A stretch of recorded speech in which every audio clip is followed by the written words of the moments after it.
Assalomu alaykum va rahmatullohi va barakatuh bolajonlar. Men ham Roziya momodan salomlashish odobini o'rganib oldim. Endi o'ttizta savobni men ham osongina olib olaman. Bilasizlarmi bolajonlar, bugun sizlarga hamma bolalarni hayotida uchrab turadigan voqea haqida so'zlab beraman. Mehnatning qadri. Aziza 10 yoshda edi. U juda chaqqon, aqlli, qo'li gul qizcha edi. Qog'ozdan turli narsalar yasardi. Rangli qalamlar bilan rasmlar chizardi. Hatto matodan kichkina qo'g'irchoqlar ham tikib olgandi. Eng qizig'i, Aziza o'zi yasagan narsalarni juda qattiq qadrlardi. Kimdir tasodifan uning yasagan narsasini buzib qo'ysa yoki qog'oz guli bukilib qolsa, darrov jahli chiqardi. Bilasanmi, men bunga qancha vaqt sarflaganman, deb urishib berardi. Ammo Azizaning bir yomon odati bor edi. Boshqa odamlarning mehnatini u qadar qadrlamasdi. Bir kuni maktabdan qaytayotib, yo'lda ko'cha supurayotgan ayolni ko'rdi. Supurilgan yo'l chetida barglar uyilib turardi.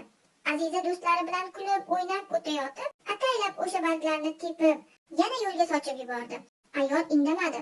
Faqat chuqur xo'rsinib qo'ydi. Yana bir kuni sinfda Farrosh opa poni yuvib chiqqan edi. Aziza esa ho'l polga ataylab oyoq kiyimi bilan kirib, iz qoldirib ketdi. Baribir yana yuvadi-ku, deb o'yladi u. Ammo bir kuni uyda kutilmagan voqea sodir bo'ldi.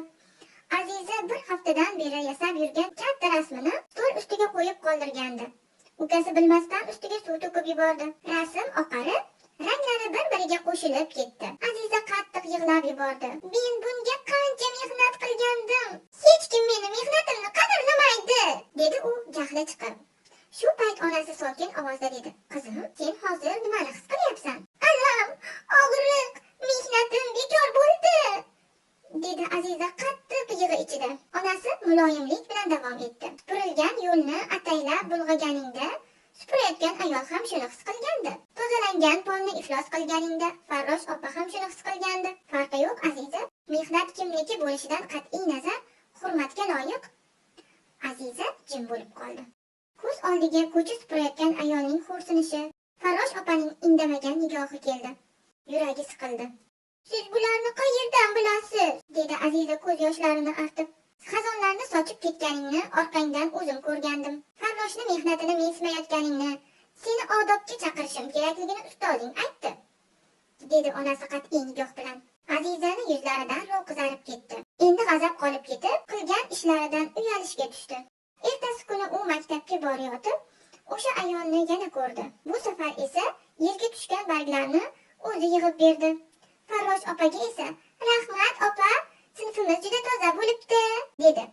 Aziza o'shanda bir narsani tushundi. O'z mehnatini qadrlash yaxshi, ammo boshqalarning mehnatini qadrlash undan ham buyuk fazilat.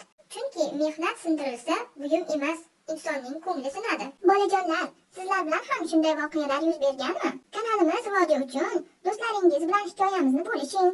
Keyingi qiziqarli uchrashuvlarda ko'rishguncha, xayr!